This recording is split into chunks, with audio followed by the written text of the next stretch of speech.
Hello my dear students, आप लोगों का इस नए वीडियो में स्वागत है।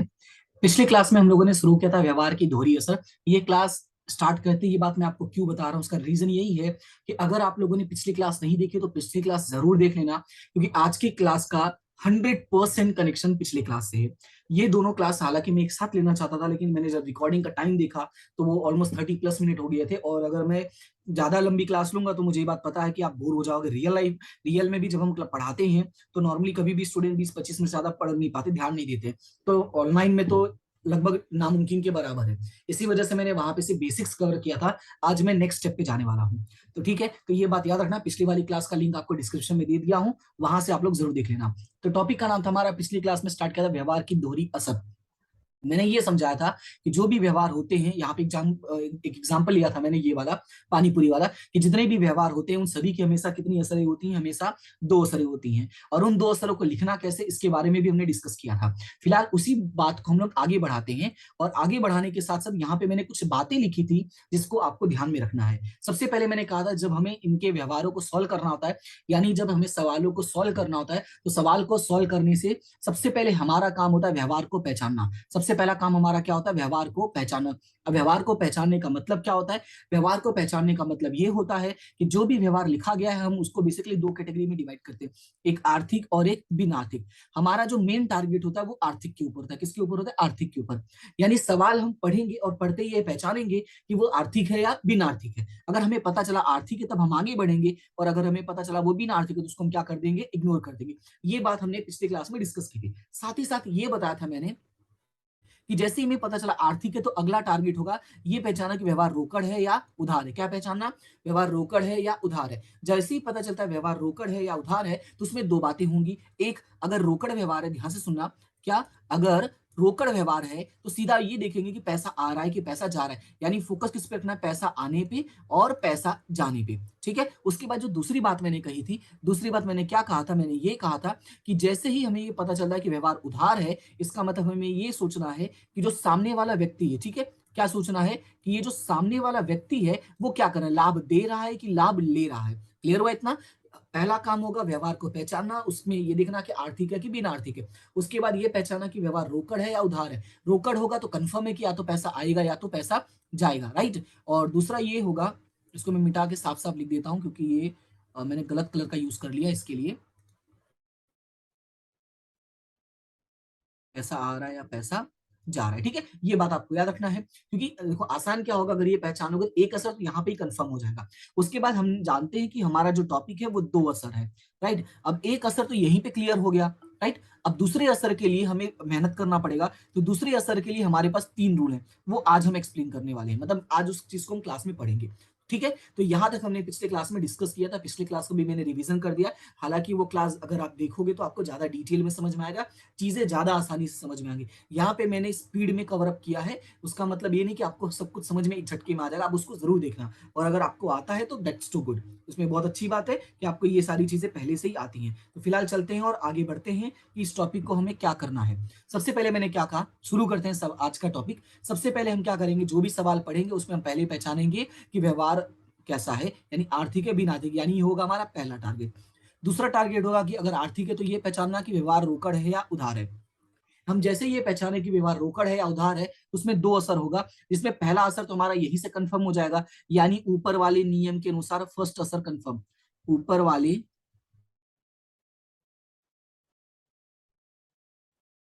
के अकॉर्डिंग पहला असर, राइट। ऊपर वाले नियम के अकॉर्डिंग पहला असर तो हो चुका है। अब ये दूसरा असर क्या होगा, तो दूसरे असर के लिए आपको तीन बातें याद रखनी, तीन नियम है। वो तीन नियम क्या है मैं आपको यहाँ पे लिख के समझाता हूँ। इसमें से पहला नियम है, या तो कोई व्यक्ति क्या करेगा, लाभ लेगा या तो देगा। ठीक है, या दूसरा नियम क्या है, हमारे पास माल संपत्ति आएगा या तो जाएगा। और तीसरा नियम ये है कि या तो हमारा खर्च होगा, या तो हमारा हानि होगा, या तो हमारा नुकसान होगा, या तो हमारा जावक होगा, राइट। और दूसरा रास्ता इसका ये हो जाएगा, मतलब खर्च हानि नुकसान जावक हो सकता है, या तो हमारा आय हो सकता है, उपज हो सकता है, आब हो सकता है। ठीक है, तो ये याद रखना है। तो ये जो लाइन मैंने बीच में खींची है ना, ये मतलब कहने का ये है कि इनमें भी दो दो बातें हो सकती हैं। ठीक है, तो ये आपको याद रखना है। उसके बाद हम नियम का उपयोग करेंगे, और नियम क्या है, तो इसमें दो नियम आपको याद रखना, तो पूरा इस्तेमाल करना आसान हो जाएगा। तो यहाँ पे मैं आपको नियम में चलूंगा तो ऊपर आपको बता दूंगा। उसके पहले यहाँ पे खाता पहचानना आएगा। तो हम कहाँ तक सीखेंगे, आज हम आपको खाता पहचानने तक सीखेंगे। इसके बाद ये जो नियम का उपयोग करना है, ये नियम का उपयोग हम अगले सेशन में कर लेंगे। सवाल सेम रहेगा, बस अगले सेशन में डायरेक्टली नियम का उपयोग कर लेंगे। तो चलते हैं, पहले हम ये देख लेते हैं कि ये चीजें क्या थी। तो यहाँ पे भी मैंने वो तीन बातें यहाँ पे लिखी है, पिछले क्लास में इस बात बारे में डिस्कस किया था, और यहाँ पे भी मैंने लिख दिया है। ओके, तो चलते हैं, देखते हैं। अगर देखो मुझे ऐसा लगता है कि टाइम बचेगा तो मैं आज ही नियम का उपयोग करके मैं आपको समझा दूंगा। टाइम बचने का मतलब ये है, जो रिकॉर्डिंग टाइम है वो ज्यादा लंबा नहीं होगा अगर, तो मैं एक्सप्लेन कर दूंगा। तो सबसे पहले चलते हैं और सवाल देखते हैं। तो यहाँ पे मैंने लिया है एग्जाम्पल नंबर 10। यहाँ पे मैंने कौन सा सवाल लिया, एग्जाम्पल नंबर 10 लिया है।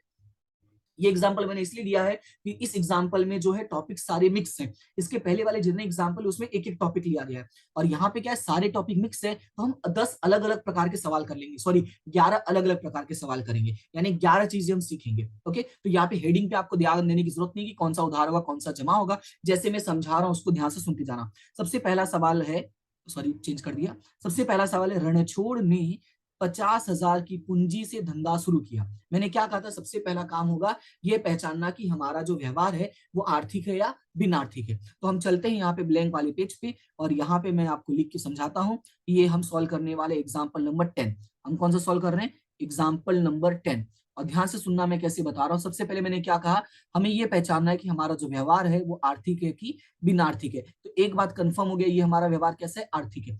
कैसे पता चला, साफ साफ लिखा है 50 रुपए की, सॉरी 50 रुपए बोला, 50,000 की पूंजी से धंधा शुरू किया। तो एक बात कंफर्म हो गया कि भाई ये आर्थिक है। फिर मैंने कहा था आर्थिक के बाद हमें अगला टारगेट होगा ये पहचानना कि रोकड़ है या उधार है। तो अगर सवाल में पढ़ोगे तो यहाँ क्लियरली मेंशन क्या है कि रुपए 50,000 से, राइट, यानी पैसा आ रहा है। अगर पैसा आ रहा है यानी दूसरा मतलब कंफर्म हो गया कि ये कौन सा व्यवहार है, रोकड़ व्यवहार है। और रोकड़ व्यवहार होगा तो इसी में मैंने कहा था कि जैसे ही ये बात तुम्हें पता चलेगी कि हमारा रोकड़ व्यवहार है, मतलब ये बात भी कंफर्म हो जाएगा कि पैसा आ रहा है और जा रहा है। और मैंने यहाँ पे क्लियरली तुम्हें बता दिया कि पहली असर क्या होगी, वो होगा कि पैसा आ रहा है। हमारा पहला असर क्या हो जाएगी, पैसा आ रहा है, ये हमारा हो गया पहला असर। अब हमें पहचानना है कि दूसरा असर क्या होगा। तो दूसरे असर के लिए मैंने यहाँ पे तुम्हें तीन नियम बताए थे। वो तीन नियम क्या है, देखो पहला असर तो हमारा कंफर्म हो गया।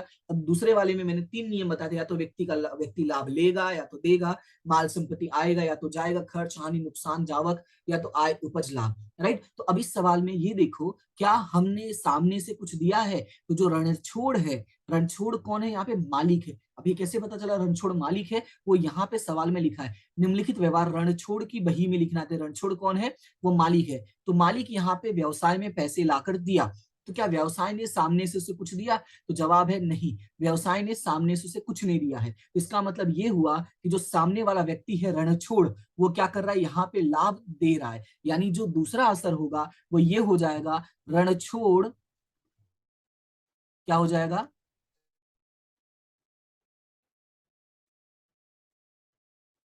जो रणछोड़ है, रणछोड़ ऐसे ही लिखा है कि कैसे लिखा है, हाँ ऐसे ही लिखा है, रणछोड़ लाभ दे रहा है। क्लियर हुआ इतना, ये हो गया हमारा दूसरा असर। बात समझ में आया। सबसे पहले क्या होगा, आर्थिक पहचानना, रोकड़ है उधार है, उसके बाद पैसा आ रहा है जा रहा है, मतलब दो असर पहचानना। तो ये हो गया हमारा दो असर। ये हमने पिछले क्लास में भी डिस्कस किया था, और साथ ही साथ मैंने आपको क्वेश्चन नंबर 4 और 5 दिया था। तो मैं उम्मीद करता हूं कि आप लोग ये बात को समझ लोगे, इस बात को थोड़ा सीरियस ले रहे हो। भले मैं यहाँ पे ऑनलाइन क्लास ले रहा हूँ, तुम्हें ऐसा लग रहा है कि यहाँ पे पैसे नहीं दे रहे, फीस नहीं दे रहे, तो क्यों पढ़ना, क्योंकि आजकल बच्चे को दिमाग में रहता है ट्यूशन और स्कूल का ही पढ़ना। ऐसा नहीं है, स्कूल का भी तुम पढ़ो, ट्यूशन का भी पढ़ो। अगर तुम्हें कहीं से एजुकेशन मिल रहा है तो उसको भी कलेक्ट करो। या इसलिए कहा जाता है ना कि ज्ञान सभी जगह बढ़ रहा है, बस तुम्हें उसको ग्रहण करना आना चाहिए। तो इसको ग्रहण करो। जो सवाल मैंने दिया है, अगर तुमने ऑलरेडी सॉल्व किया तो वो भी बता कि हाँ सर मैंने किया है, या मैं वापस कर रहा हूँ, आप मैच करवा दो एक बार, राइट। तो ये बातें अब बोल सकते हैं, नहीं बोलना है तो कोई दिक्कत नहीं है। जो बच्चे पढ़ेंगे वो सीखेंगे, जो नहीं पढ़ेंगे वेरी गुड, कोई दिक्कत नहीं है, मैं मान लूंगा कि आप लोगों को आता है। तो फिलहाल आगे बढ़ेंगे। अगला मैंने क्या कहा था, मैंने अगला कहा था कि जैसे ही हम असर लिख देंगे, असर के बाद अगला होगा खाता पहचानना। क्या होगा, खाता पहचानना। तो अब चलते हैं, देखते हैं खाता कैसे पहचानेंगे। याद रखना है कि जहां पर भी वर्ड पैसा आएगा, क्या आएगा? वर्ड पैसा। पैसे के लिए हम लिखते हैं रोकड़ खाता। क्या लिखते हैं? रोकड़ खाता। पैसे के लिए हम क्या लिखते हैं? रोकड़ खाता। और रणछोड़ कौन है? तो रणछोड़ है मालिक। रणछोड़ कौन है? मालिक। और मालिक क्या कर रहा है? यहाँ पे लाभ दे रहा है। याद होगा मैंने बताया था, जब भी मालिक व्यवसाय में कुछ देता है तो उसके लिए हम क्या वर्ड यूज करते हैं? पूंजी। यानी जो यहाँ पे खाता हो जाएगा वो क्या हो जाएगा? पूंजी खाता। क्लियर है इतना? यानी दो खाते बने, एक बनेगा रोकड़ खाता और एक बनेगा पूंजी खाता। फिलहाल अभी के लिए इतना ही स्टॉप करते हैं, आगे बढ़ते हैं, फिर आगे का हम देखेंगे कि इसमें हमें उधार जमा का नियम कैसे इस्तेमाल करना होगा। फिलहाल अभी हम यहीं पे स्टॉप करते हैं। और यहाँ पे देखोगे तो मैंने तीन चीजें सिखाई आपको। एक, आर्थिक अनार्थिक, अरे सॉरी, आर्थिक और बिन आर्थिक पहचाना। दूसरा, रोकड़ उधार पहचाना। और तीसरा है आपका असर पहचानना। ये असर के बाद तो ये वाला जो है वो इसी में आ जाता है। ये शॉर्टकट है असर का और ये लॉन्ग कट है। ओके, तो आपको ये भी चीजें सीखनी होंगी, इन चीजों पे भी आपको फोकस करना होगा। मैं यहाँ पे सवाल जो कराऊंगा पूरा होल चीजों को लेकर करवाना है, नहीं कि आपको बड़े पैमाने पे। तो चलते हैं फिलहाल अभी दूसरे क्वेश्चन पे, ताकि हम ज्यादा से ज्यादा क्वेश्चन कवर कर ले। दूसरा लिखा है 20,000 रुपए बैंक ऑफ बड़ौदा में भरे। तो साफ साफ वर्ड यूज किया 20,000, मतलब ये भी कौन सा व्यवहार होगा? ये भी होगा आर्थिक। और 20,000 रुपए आया है तो ये बात कंफर्म है, ये भी कौन सा व्यवहार है? रोकड़। देखो अब ये आसानी से तुम्हें पता चलते जाएगा। राइट, पहला क्या है? आर्थिक है, और दूसरा क्या है? ये रोकड़ व्यवहार है। ये बात हमें कंफर्म हो गया। अब रोकड़ व्यवहार होगा तो पहला जो असर है वो क्लियर हो गया, या तो पैसा आएगा या तो जाएगा। तो थोड़ा सवाल में देख लेते हैं क्या हो रहा है। तो यहाँ पे बैंक ऑफ बड़ौदा में भरे, तो बैंक ऑफ बड़ौदा में भरोगे अगर तो पैसा क्या होगा? जाएगा। तो इसका मतलब ये हुआ कि यहाँ पे पैसा क्या हो रहा है? जा रहा है। ध्यान से सुनना, यहाँ पे क्या हो रहा है? पैसा जा रहा है। क्लियर इतना? और पैसा किसके पास गया? बैंक ऑफ बड़ौदा पे। तो चलते हैं दूसरा असर का पहचानते हैं। तो दूसरा असर पहचानने के लिए मैंने तीन बातें लिखी हैं: व्यक्ति, माल, संपत्ति और खर्च का। तो यहाँ पे जो बैंक ऑफ बड़ौदा है वो कौन है? एक व्यक्ति है, क्योंकि हमने पैसा बैंक में दिया है। तो सवाल है क्या बैंक वाले ने हमको कुछ दिया? तो बैंक वाला हमें कुछ देता नहीं। इसका मतलब बैंक वाला यहाँ पे क्या कर रहा है? लाभ ले रहा है। यानी जो दूसरा असर होगा वो ये होगा कि बैंक ऑफ बड़ौदा यानी BOB लाभ ले रहा है। ये तो हो गया आपका। डिटेल में शॉर्ट में क्या लिखोगे? मैंने कहा था जहां भी पैसा आएगा उसके लिए क्या वर्ड यूज करना है? तो उसके लिए वर्ड यूज करना है रोकड़ खाता। क्या वर्ड यूज करना है? रोकड़ खाता। और बैंक ऑफ बड़ौदा लाभ ले रहा है कि सामने सीधा सीधा क्या लिख दोगे? बैंक ऑफ बड़ौदा खाता। ठीक है, तो ये आपका दो सवाल क्लियर हो गया है। अब चलते हैं तीसरे सवाल पे। तो तीसरा सवाल क्या है? 20,000 का माल नकद बेचा। क्लियरली मेंशन है नकद बेचा, मतलब देखो क्या क्या कंफर्म है। पहला कंफर्म है कि ये तो भाई आर्थिक है। पहला क्या कंफर्म है? कि आर्थिक है। ठीक है, और दूसरा बात कंफर्म है कि नकद बेचा है, मतलब रोकड़ व्यवहार भी है। देखो अब ये चीजें आसानी से क्लियर होती जाएंगी। राइट, अब ये नकद व्यवहार है, इसका मतलब ये हुआ कि एक असर कंफर्म है, या तो पैसा आएगा या तो जाएगा। तो चलो थोड़ा देख लेते हैं। बेचा, बेचा का मतलब क्या होगा? पैसा आएगा। ये बात सिंपल सी है। मैंने कहा ना कि अकाउंट्स को जब भी आप पढ़ोगे तो आपको उसको रियल लाइफ के साथ लेके चलना है। आप ऐसे समझो, अगर आपकी दुकान है, अगर आप सामान बेचोगे तो क्या होगा? यहाँ पे पैसा आएगा। तो हमारा जो पहला असर होगा वो कंफर्म है कि पैसा आ रहा है। राइट, अब सवाल है कि दूसरा असर क्या हो गया? तो यहाँ पे क्लियरली वर्ड यूज किया है कि हमने माल बेचा है। हमने क्या किया है? माल बेचा है। तो माल बेचा का मतलब ये है कि यहाँ पे जो हमारा नियम है उसके अनुसार देखो, या तो माल या तो संपत्ति आएगा या तो जाएगा। मतलब इसमें क्या हो रहा है? माल या संपत्ति हमारा क्या हो रहा है? जा रहा है। पर इसमें क्या जा रहा है? माल जा रहा है। ध्यान से सुना, क्या जा रहा है?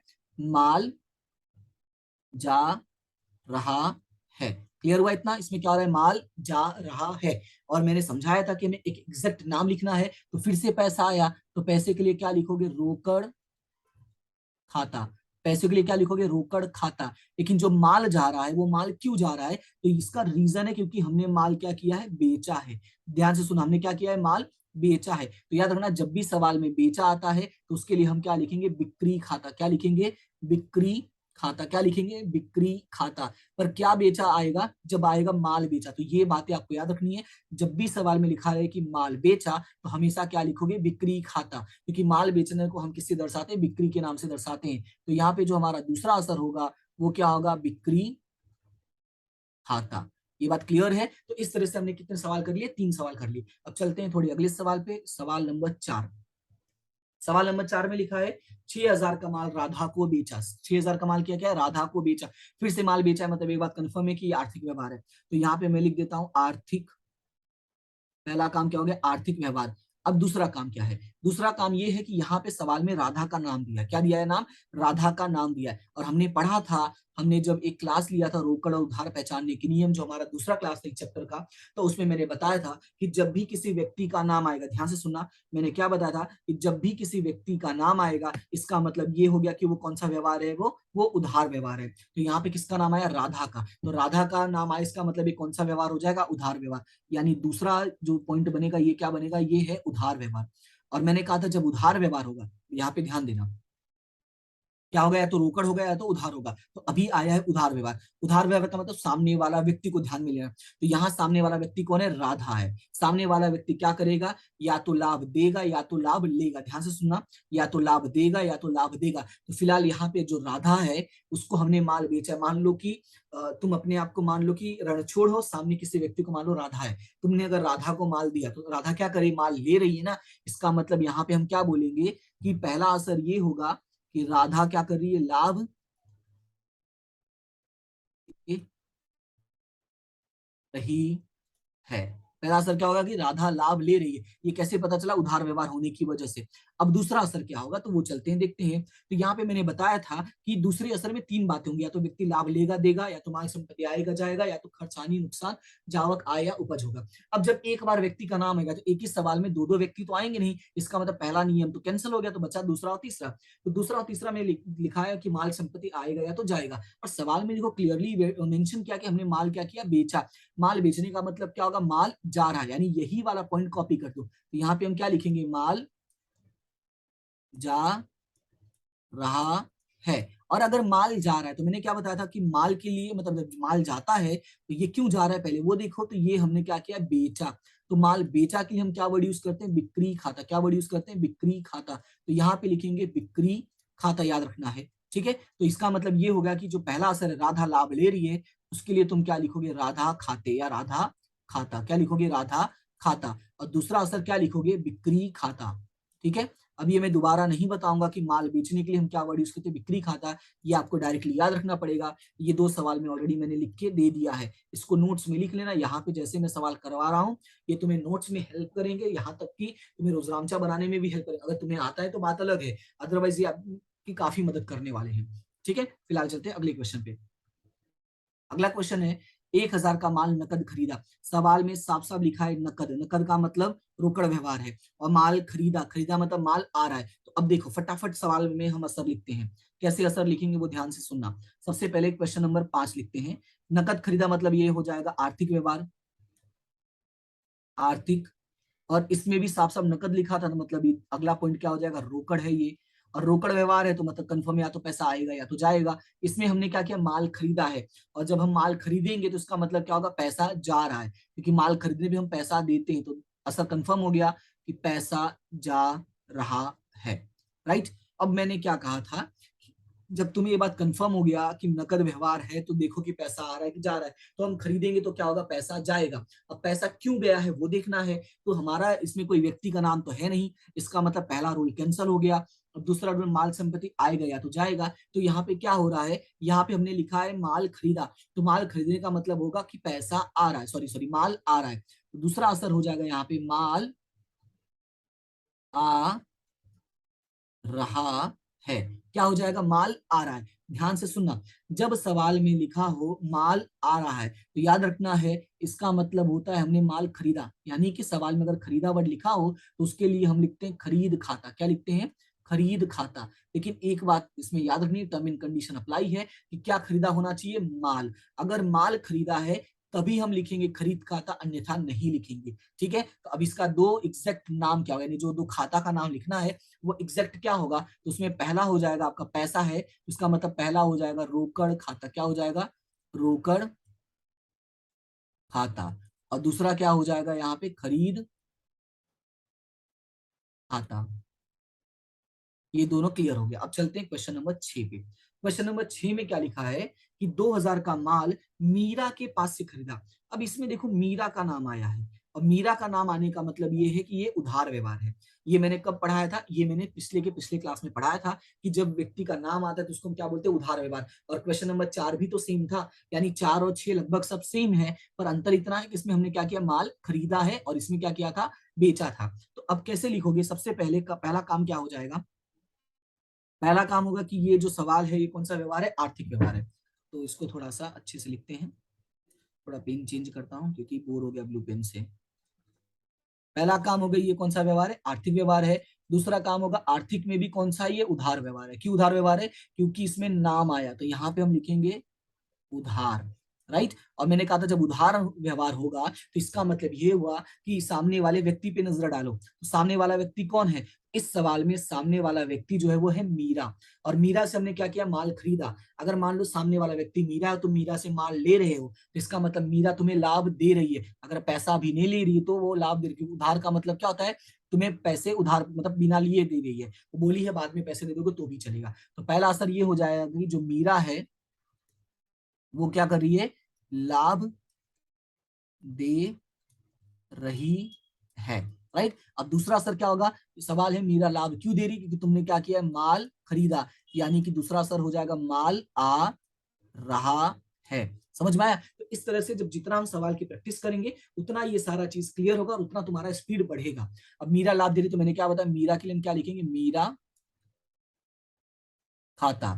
और माल के लिए क्या लिखोगे? यहाँ पे खरीद खाता। और क्यों खरीद खाता लिखोगे? क्योंकि माल यहाँ पे क्या हो रहा है? आ रहा है। और ये बात मैंने अभी ऊपर समझाया था कि माल हमने जब भी खरीदा होगा तो याद रखना उसके लिए खरीद खाता लिखना। तो यही रूल जो है वो तुम्हें इस वाले क्वेश्चन में भी इस्तेमाल करना है। चलते हैं अब अगले question, question number 7। Question number 7 में क्या लिखा है? 10,000 का फर्नीचर, सॉरी 1,000 का फर्नीचर। अब देखो, अच्छा रकम को मैंने अभी तक कहीं भी ध्यान में क्यों नहीं लिया है? क्योंकि अभी ध्यान में लेने की जरूरत भी नहीं है। हमें बस क्या समझना है? हमें असर समझना है, और असर के साथ हमें ये देखना है कि एग्जैक्ट खातों के नाम क्या होंगे। इसी वजह से मैंने अभी तुम्हें रकम को ध्यान में लेने के लिए कहीं भी नहीं कहा है।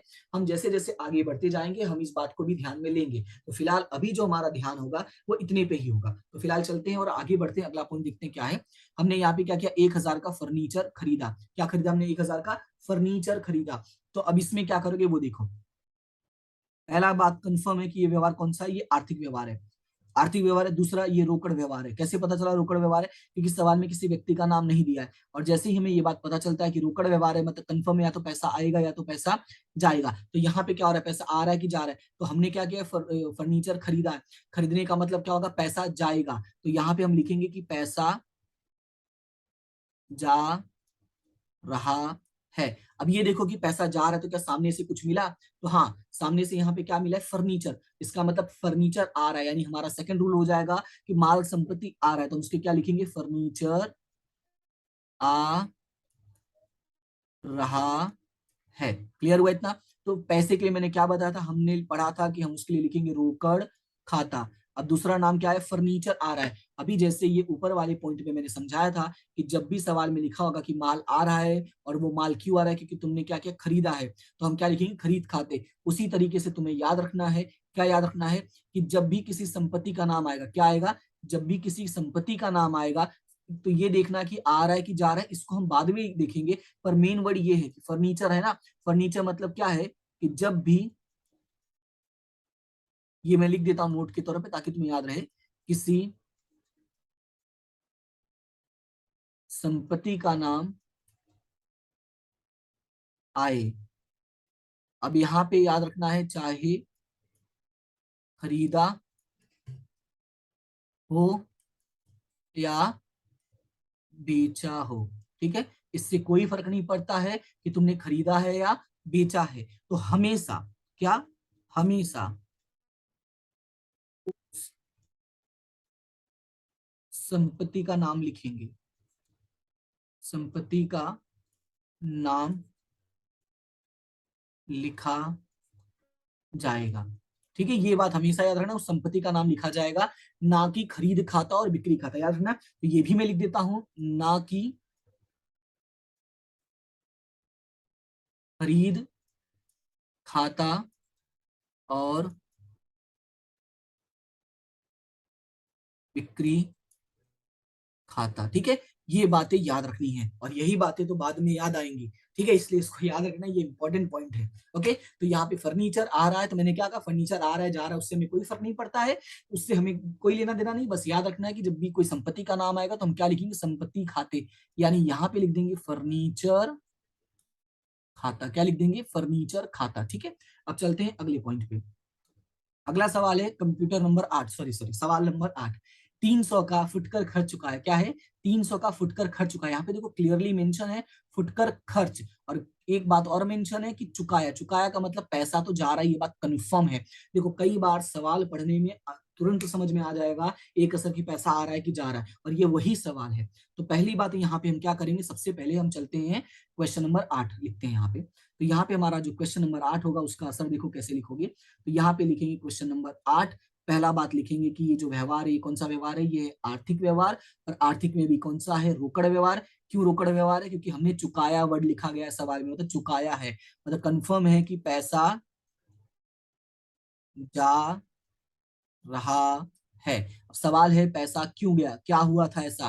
तो इसमें दूसरा असर देखो, हमने यहाँ पे पढ़ा था कि व्यक्ति लाभ लेगा या तो देगा, या माल संपत्ति आएगा या तो जाएगा, और तीसरा लिखा था खर्च हानि या तो नुकसान होगा। तो यहाँ पे हमारा क्या हुआ है, यहाँ पे हमारा खर्च हुआ है। तो वो कैसे पता चला, सवाल में जाओ और वापस देखो, यहाँ पे साफ साफ लिखा है फुटकर खर्च चुकाया, मतलब क्या हो रहा है, हमने खर्च किया है। तो यहाँ पे हम लिखेंगे कि फुटकर खर्च चुकाया गया, या लिखो फुटकर खर्च हुआ। ठीक है, इसको इसके बदले दूसरा लिख सकते हो, फुटकर खर्च हुआ। क्लियर हुआ इतना, ये बातें याद रखनी है। अब मैंने बताया था पैसे के लिए क्या वर्ड लिखते हैं, तो पैसे के लिए हम लिखते हैं रोकड़ खाता।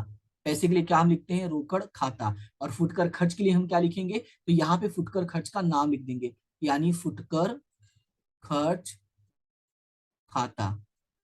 ठीक है, ये याद रखना है। अब इसमें भी कुछ मुद्दा मैं तुम्हें बताता हूं, उसको थोड़ा याद रखना। तो एक सेकंड में लिख देता हूं उसको। यहाँ पे ये मैंने लिख दिया पूरा। ठीक है, इसको आपको याद रखना है, क्या लिखा है वो देखो।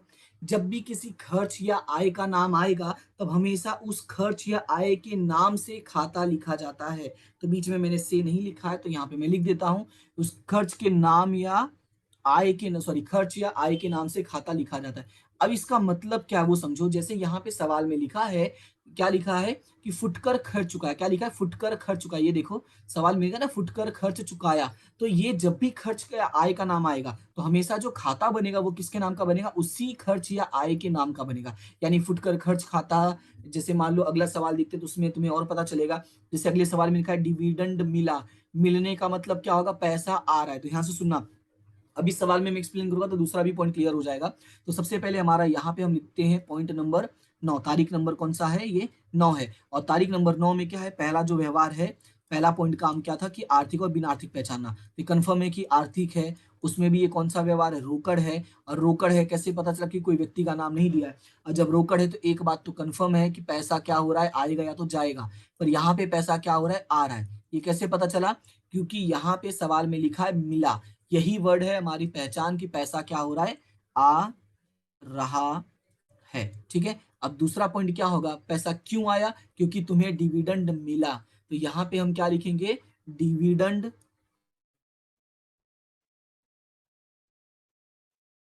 के रूप में आवक हुआ। अगर डिविडेंड नहीं होता तो पैसा नहीं आता, राइट। तो इसका मतलब अब इसमें लिखेंगे कैसे, इसमें मैंने जैसे क्लियरली ऊपर मेंशन किया है कि जिस खर्च का आय का नाम आएगा उसका नाम लिखेंगे। तो डिविडेंड के रूप में क्या हुआ, आय हुआ। तो यहाँ पे नाम क्या है, डिविडेंड। यानी कि हम क्या लिखेंगे, डिविडेंड खाता। क्या लिखेंगे, डिविडेंड खाता। ठीक है, और यहाँ पे पैसा वर्ड आया, तो पैसे के लिए तो मैंने बता ही था क्या लिखना है, रोकड़ खाता।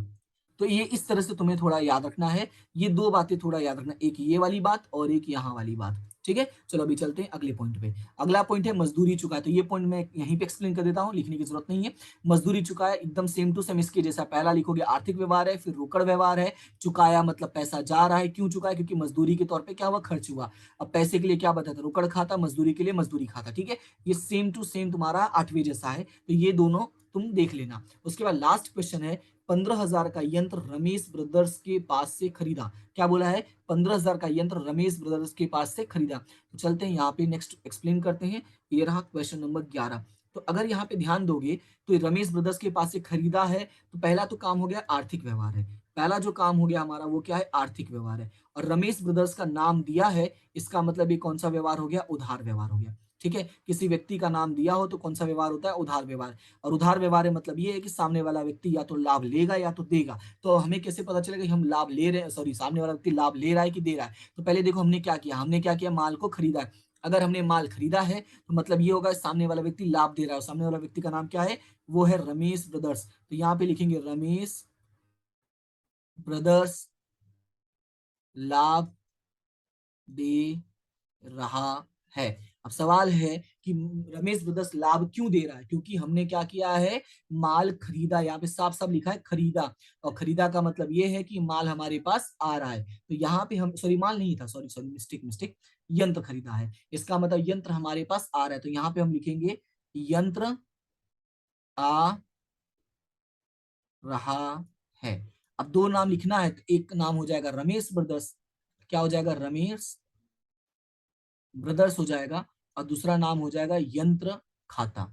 दूसरा नाम क्या हो जाएगा? यंत्र खाता। क्लियरली मैंने समझा, किसी संपत्ति का नाम होगा तो हमें इससे कोई फर्क नहीं पड़ता कि चाहे खरीदा हो चाहे बेचा, हम उसी संपत्ति का नाम लिख देंगे। तो यहाँ पे क्या लिख देंगे? यंत्र खाता। क्लियर हुआ इतना? अभी उधार जमा के लिए क्लास अगर मैं एक्सप्लेन करने जाऊंगा तो बहुत लंबा हो जाएगा। फिलहाल ये जो मैंने यहाँ पे लिखवाया है इसको नोटबुक में लिख लेना बढ़िया से। इसी क्लास में इसी टॉपिक को लेके मैं बाद में उधार जमा भी एक्सप्लेन कर दूंगा। तो तुम्हें समझ में आ जाएगा कि पूरा चार का चारों सवाल एक साथ कैसे सोल्व होता है। ठीक है, तो आज के लिए फिलहाल इतना ही रखते हैं। होमवर्क ले लो। और होमवर्क तुम्हारा क्या है वो मैं तुम्हें एक्सप्लेन कर देता हूँ यहाँ पे। होमवर्क ये रहेगा, पिछले क्लास में मैंने दिया था क्वेश्चन नंबर 4। मैंने उसमें दोहरी असर बताने के लिए बोला था। और आज की क्लास में तुम क्या करोगे? सेम सवाल का, यही जो क्वेश्चन नंबर 4 है और क्वेश्चन नंबर 5 भी ले लो, नहीं रहने दो, 5वां रहने दो। सेम सवाल है जो क्वेश्चन नंबर 5 ये 4 है, जैसे आज मैंने कहा है उसी तरीके से 4 बातें, आर्थिक, बिनार्थिक, रोकड़, उधार, तीसरा असर और चौथा खाते का नाम। ये 4 बातें तुम लिख कर लाओगे। क्या करके लाओगे? वो 4 बातें। क्लियर हुआ इतना? और ये लिखोगे तो इससे तुम्हारा प्रैक्टिस हो जाएगा। फिर नेक्स्ट क्लास में हम उधार जमा भी कर लेंगे। तो उधार जमा कर लेंगे तो ये जो सवाल में ये बात बोला है ये हो जाएगा, जिसमें बोला ना कारण सहित, तो हम ये पूरा सवाल एक साथ कर लेंगे। तो अगला काम होगा तुम्हारा ये पूरा का पूरा 15 सवाल करके लाना। ये जो मैंने पिछली क्लास में बोला था ये अन्य वाला है, मत करना। इस बार बोलता हूँ ये भी कर लेना, ट्राई मारना, आएगा तो ठीक है, नहीं तो ये सवाल मैं नेक्स्ट क्लास में एक्सप्लेन कर दूंगा। अब फिर से वही कंडीशन अप्लाई है, अगर तुम करके लाओगे तो देखो मेरे लिए आसान होगा एक्सप्लेन करना, नहीं करके लाओगे तो कोई प्रॉब्लम नहीं है। नहीं करके लाओगे तो जो मैंने सवाल यहाँ पे एक्सप्लेन किया है मैं इसी को आगे कंटिन्यू बढ़ा दूंगा। ओके, तो उम्मीद करता हूँ ये बात समझ में आ गया होगा। क्लास अगर समझ में आ रही है क्या करना? लाइक, शेयर एंड सब्सक्राइब कर देना। ये 3 चीजें जरूर किया करो, इससे जो तुम्हारा सपोर्ट है वो बढ़ेगा। तो आने वाले समय में क्या होगा? चैनल का ग्रोथ ज्यादा होगा। जब ग्रोथ ज्यादा होगा तो लोग ज्यादा जुड़ेंगे और इससे क्या होगा? काफी लोगों की हेल्प होगी, प्लस मेरी भी हेल्प होगी। मेरी हेल्प होगी कि मुझे हर जगह वीडियो को शेयर नहीं करना पड़ेगा। राइट? तो ये सारी बातें आप ध्यान में रखना। फिलहाल आज के लिए इतना ही करते हैं, मिलते हैं नेक्स्ट क्लास में। तब तक के लिए thank you so much and have a good day.